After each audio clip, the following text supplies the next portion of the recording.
Hello. Hi, everyone. Hi. I'm outside a Holiday Inn. I'm in Missouri. There we are, there we're live. I'm in Missouri and I'm kind of wasting some time. I had a presentation last night at an amazing organization called Abilities LLC, and I presented to parents, grandparents, people who work with kids like Cooper, paras, day workers, all those sorts of individuals with disabilities themselves. It was wonderful. And then after, came back and slept for 12 hours, no lie. I would have kept sleeping, but Jamie woke me up calling me about a swim shirt, which is very normal. Dare I get scolded. I'm going to tease my husband really quickly. And I know a lot. First, let me say my husband does a lot, and I'm very blessed, and I'm very lucky. So when you scold me later, remember this sentence. My husband does a lot. I'm very blessed. I'm very lucky. I travel for work, typically once a month, for 1 or 2 nights. And I didn't travel all summer either, because that's special time. Or by the holidays, I guess.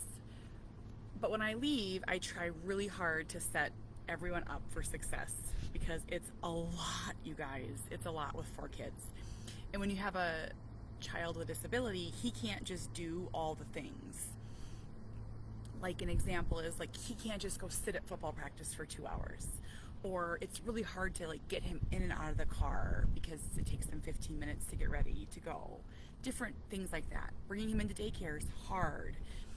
So I worked with our PCA, which is our personal care attendant, and she's leaving next month or next week for 6 months at Disney. So we're saying goodbye to our help, our only help. But I worked with her to like set up everything, and I CC'd or included my husband on the text message. So when he called me this morning, he's like, I don't know how I'm going to get Sawyer to therapy and to football, get Tank to puppy school, and pick up the kids. Like, and I could tell he was like, and I'm like, well, you have Lauren at 2:30. And he's like, I do? And I like super, super gently, just like, gently. I was like, yeah, remember you're on the text? I included you on it. And he was like, I didn't want him to be like, blah, blah, blah. You know, when you're doing everything like he is, you don't want to be scolded by a wife. So I solved his problem from, that really wasn't real, from a long ways away. It's hard though. It's a lot of work. For anyone that has 4 kids, you know that. It's a lot. Add in autism.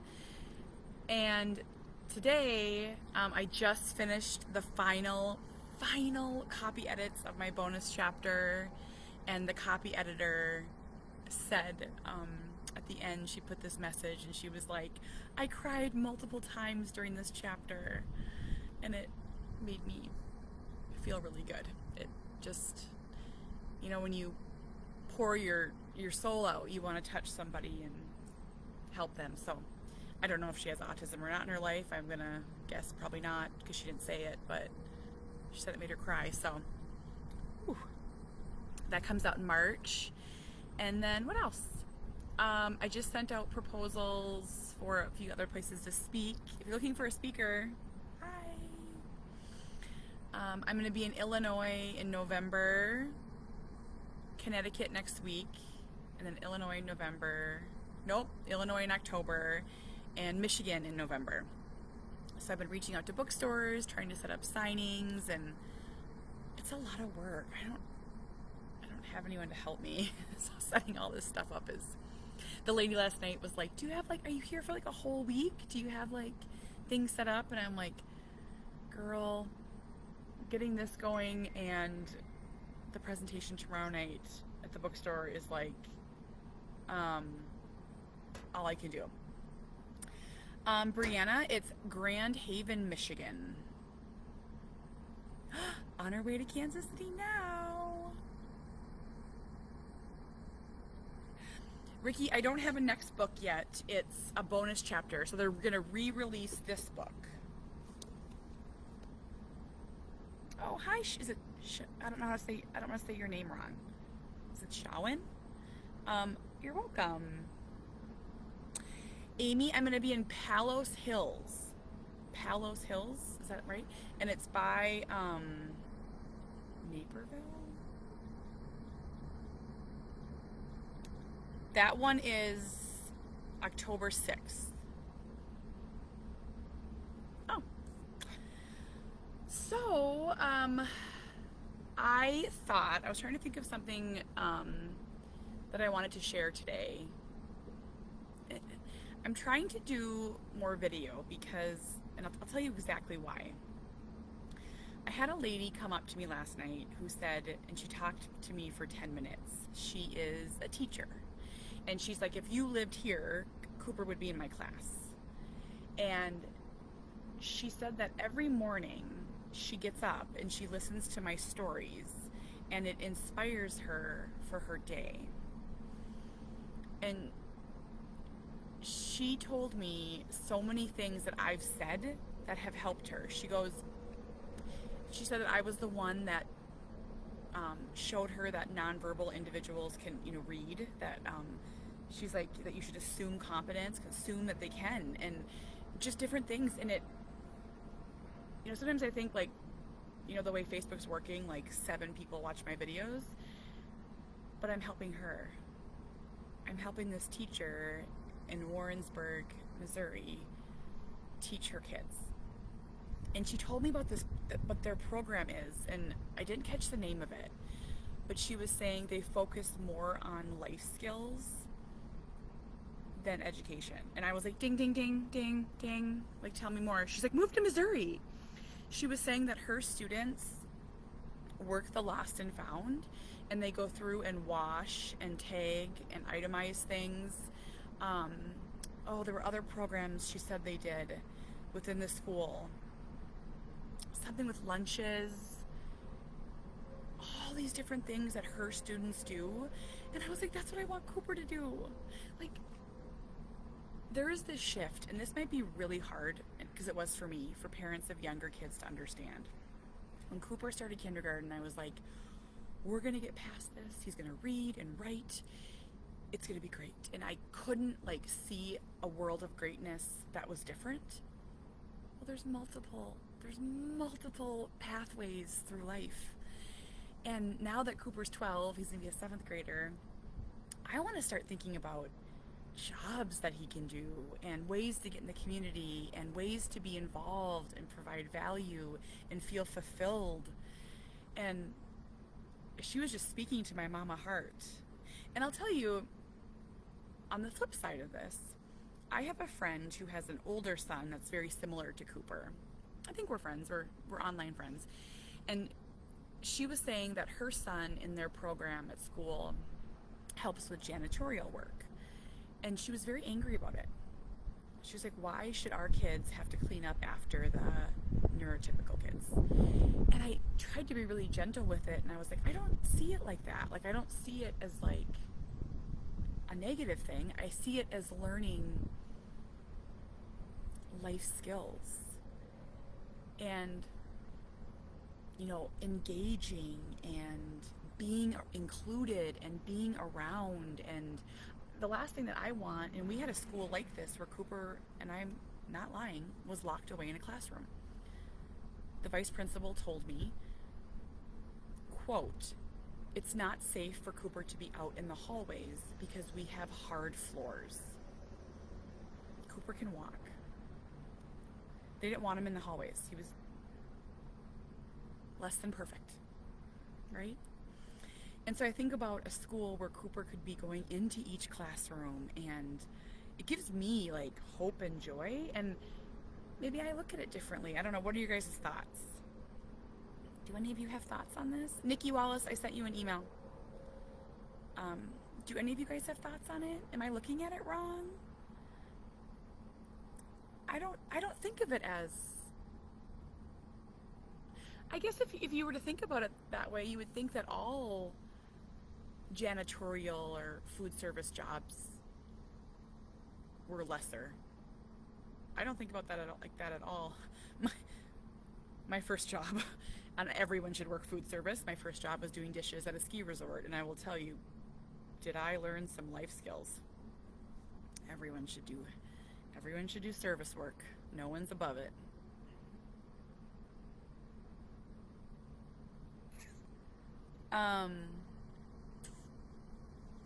And I think that we're allowed to think about things differently, I guess. So her thought, and I always try to come at this from both sides. Her thoughts are not wrong. My thoughts are not necessarily wrong or right. I don't see Cooper, and I'm saying this realistically, not negatively, I don't see Cooper working in an office setting. I don't see him using clerical skills, but I could see him doing other work, and I've never been able to say that before. So, just parents, especially the tender-hearted parents that have these younger babies, please know that life doesn't have to look just like this perfect thing. It's so important to know that, because I remember at my lowest points, I'm like,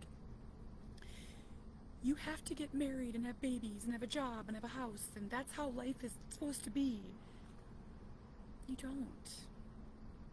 Life can look so many different ways. The district where I teach has the best, is that an acronym for it? Is it BEST program, Stephanie? I think that might be what she said. Where the SPED kiddos go into the community. Hide this. So, yeah, I had a picnic on Sunday for families that are part of my supporter group that were local. It was beautiful. And so I want to tell you like a full circle moment. I think this is really healthy to talk about, because there's so many parents of younger kids that watch me. When Cooper was younger, I could not think about the future. It was like a black hole. I just needed to get through the day, and then the next day, and the next day.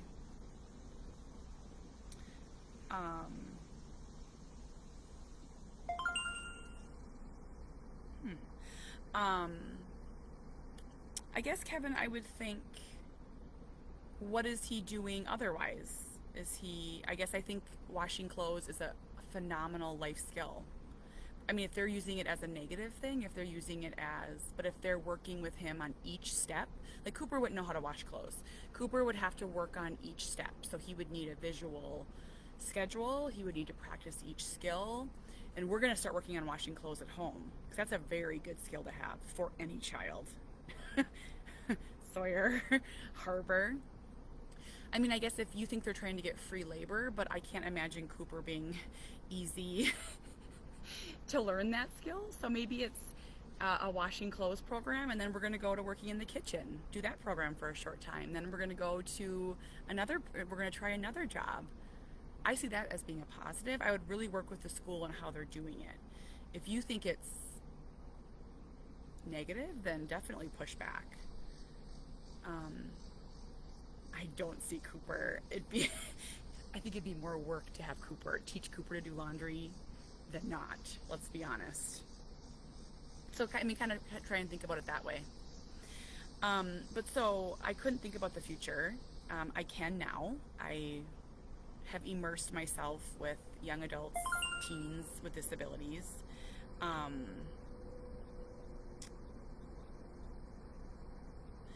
So I would work with them to build a program then, Kevin. And I think if I was to build a program with Cooper, I would have it include laundry. I would have it include dishwashing. I would have it include selling things, all different. I know some programs where the kids with disabilities go from room to room and sell baked goods. Like they have like a lemonade stand, like a coffee cart. That would be so awesome. And just think, like, everyone would get to know your kid. Like, everyone would get to know him. I think about that.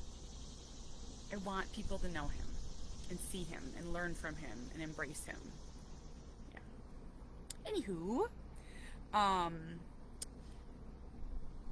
so this young adult, his name is Ben. He came to with his mom and dad, and he came to our picnic. And I would say Ben's 18, 17, and he's a big boy. He's taller than me, much bigger than me, really stands out, wears big headphones, very vocal, and I am like drawn to him. Like, I don't want to like weird his parents out, but like I spent a lot of time talking with his mom and dad, and I said to them, you need to understand that by coming here, you are giving so many families hope. And like, I don't know if they truly understood that, because there's not a lot of young adults at the severity of Cooper's and higher that are out in the community. There's not. I mean, you can try and challenge me, but there's not. When we go places, Cooper's typically one of the only nonverbal individuals, and it's because parents are scared. Parents are fearful. Parents are worried. They just stay home. It's just easier. And I'm trying to change that in Minnesota. I'm trying to change that. And I said, like, you just being here, you're giving hope to me and other people. And the dad was saying that Ben said his first word at 15. At like 17, he said 2-sentence words. He has a job at the YMCA. I think it's volunteer, and his dad goes with him and he cleans. And at first I was like, does he go with a day worker, like a job coach? And the dad said no, because no one really wants 2 hours a week, which we can all understand, right? And it kind of felt like another kind of, I always describe it like this, like another brick was placed in the suitcase on my back, because I'm getting nervous about the future and what that means for me. Will me and Jamie have to be involved in every second of Cooper's care forever? And I'm not talking about it as a burden. I'm talking about it as it is a lot, and will I be, working with Cooper at the Y when I'm 60 and 70? I don't know. Oh, Kimberly, great sentence. Yep, great sentence.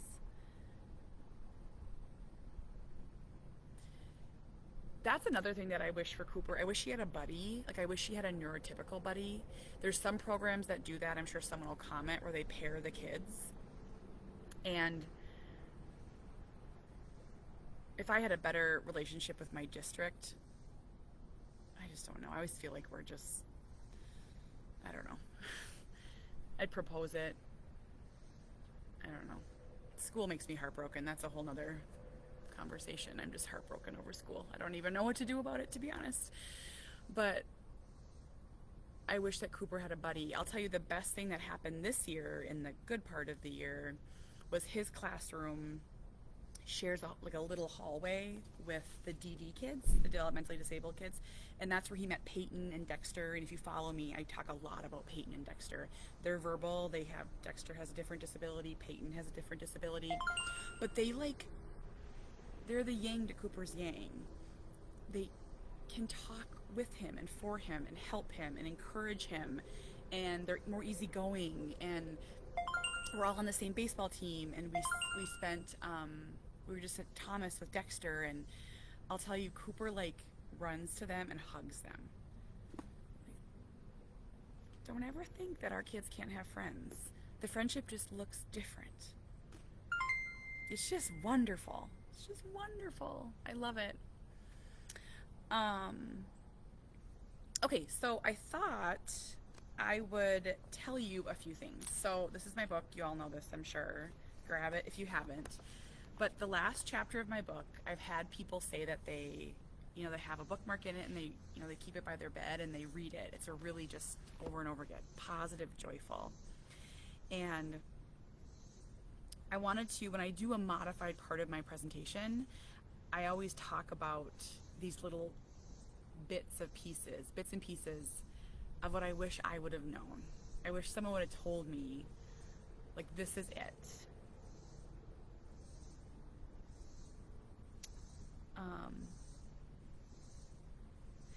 Tiffany, we've never had self-injuring like that. I know many families that do have self-injuring. If you're able to join my supporter group, I can connect you with a whole lot of moms that are going through self-injuring like that. Are you able to join it? And you can ask these questions in a safe space. I don't also feel comfortable talking about that sort of stuff to the masses. Those are some hard topics.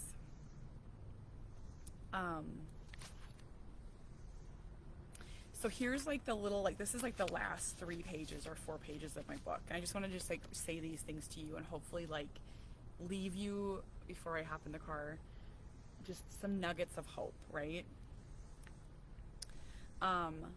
His life looks nothing like his peers, but he is happy, and that's all that matters. Cooper is a success story. He's amazing. Every day he lives in a world that makes no sense to him, and he teaches us how to do better. So what I've learned, and let me first say, this isn't being negative towards professionals, but when Cooper was first diagnosed, we had many doctors that put intense limitations on him from the very beginning. And I want to change that, because no one has a crystal ball. No one can predict the future. No one knows. And of course, someone's going to say, I don't know.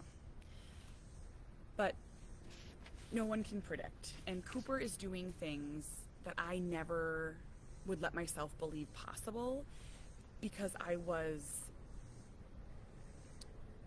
my heart was too afraid of it not happening. I was afraid it wouldn't happen. So I didn't want to believe it was possible. You know, Cooper has words. He has severe apraxia, so they might be hard for you to understand, but he has words. He communicates in different ways with gestures and sign. He can type. He can put things into his iPad. He has a friend. He's on a baseball team. He rides horses. We went to Autism Family Camp. So many things that I didn't think were possible. Here's one. Listen to this. So Jamie took Cooper to Target yesterday, and he said when they got home, he immediately opened up the SUV trunk, the hatch, and brought everything inside. We didn't teach him that. He just knows to do it. And our other kids they run off. Jamie's like, he carried everything in. And it was just so proud of him. I'll tell you, there's, the grocery store that I put in my reels every week, it's called Kowalski's. They hire many individuals with disabilities. I don't know if Cooper could do it. I mean, he's only 12, so we have a long time. But they help you out to the car with your groceries, and there's this young woman who has Down syndrome. And I'm just so thankful she's out there kicking butt, working, and you're awesome, girl. So, here's the little pieces. Our kids are lifelong learners. Development doesn't stop at age 4 or 6, like I've been told so many times over the years. Remember, our kids are lifelong learners. It doesn't stop at 18, it doesn't stop at 22. Our kids can learn things at any time in their life. What do they say? Our brains are always changing. Here's another one. Our children have limitations. That's okay to say. Cooper has limitations. Cooper is not going to drive a car. Cooper's not going to get married and have kids. That's okay to say. And in the beginning, I used to get, kind of bullied a lot because I made this switch from hope to realistic hope. I used to hope he could get married and have kids. And then when I would hope that he could live independently. And then I settled in and I made this realistic switch to this realistic hope, right? I hope Cooper can live in a place that makes him happy and fulfilled. I hope Cooper can have a friend. I hope he can communicate his wants and needs. And I remember people being like, you're so negative, you're giving up hope. Bologna sandwich. It's okay to have limitations. We all do. It's okay. Feel the grief, feel the pain. You had expectations as a parent and they didn't come true. Yes, Vanessa, we have many individuals who don't have kids with disabilities that are in the group, and they're wonderful. Come join. You're not a bad person for being sad about that. You don't love your child any less. This is hard stuff. Don't run from it. Feel it. Pick yourself up and keep fighting. Give yourself grace. This is a big one. I made so many mistakes as a mother. There was a mom in our supporter group, my supporter group, that talked about how she just couldn't handle the verbal stimming anymore. She can't take it. I'm just losing my mind. I'm a terrible person. And it's like, no, you're not. You're human. Special needs parents are not superhumans. We weren't given like extra strength and patience. We're just like everyone else. We're allowed to get exhausted. We're allowed to be frustrated. We're allowed to break down. Please know that. But give yourself grace. You're human. Know when to push and when to pull back. It's a fine line for me even today. Cooper would be happy sitting on the couch 24 hours a day watching train videos for the rest of his life, but that won't help him grow. He needs to get into the world. He needs to learn skills, whatever that may look like. I'm learning to push when I can, ever so gently. That's how growth happens. It's constantly pushing and pulling, never to melt down. But hey, buddy, let's try this for 1 minute. Let's try for 1 second. Let's do this, right? I really do think that's how Cooper has had so much growth, is because we've done that. Choose your battles. As a special needs parent, there's no phoning it in. If your child is like my son, he needs to be taught everything. When I think about that, I get overwhelmed. Safety, education, self-care, and so on. Choose your battles. I don't care if my son ever learns to tie his shoes. He can rock a pair of slip-on Vans. But buckling his seatbelt is huge. We've been practicing it for years, and I won't give up because I know he can do it. And I'll tell you, this came out a year and a half ago, but I finished writing it 3 years ago. Cooper can now buckle his own seatbelt. And he tattles if the other kids don't buckle them. It's amazing. The goal should always be independence for our children. This is one of the keys to happiness, in my opinion, being able to independently live your life. I know that may never happen fully for Cooper, but I want him to be as close to independence as he possibly can. This is my most important job as a mother, to prepare Cooper for the future. That's what we're doing. I'm preparing Cooper and Sawyer and Harbor and Winnie to leave. I don't want them to leave. I want them to live in tiny homes in my backyard. I'm weird, but that's not what they need. They're growing up. This is a really important one, and please tuck this in your pocket. Don't take advice from people who don't understand your life, or those who you wouldn't trust to raise your children. Everyone and their neighbor will have an opinion on how you are living your life. You decide which opinions matter. Do not let someone criticize your decisions, who doesn't understand the challenges you face. Write that down and read it every single day. It's page 277. Circle it, highlight it. There will be people in your life that you love and who love you, who simply cannot be what you need them to be when it comes to autism. This is really important. I have people in my life that I love that are not my autism people. It's too hard for them. It's too sad for them. They're not bad people. You get to choose what you share with them. Prioritize your spouse. You guys were struggling with this. Do whatever it takes to get time with your partner.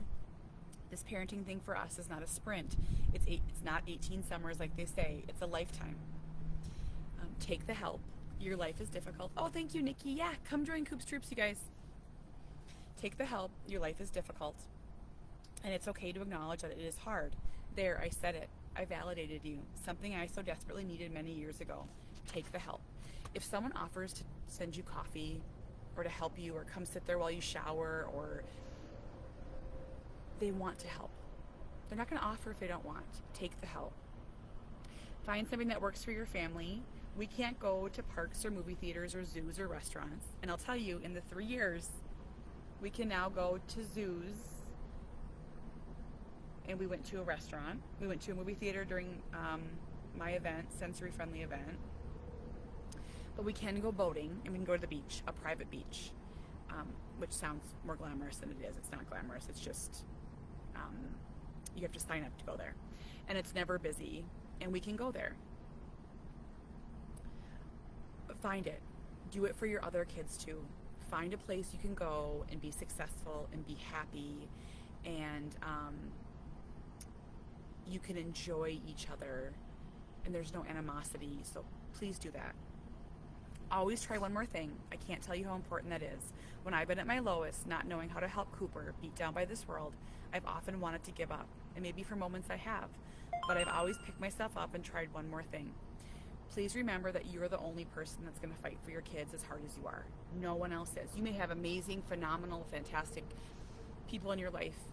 You are the parent, the grandparent. You're going to fight so hard. Try one more thing. Celebrate everything, no matter how tiny.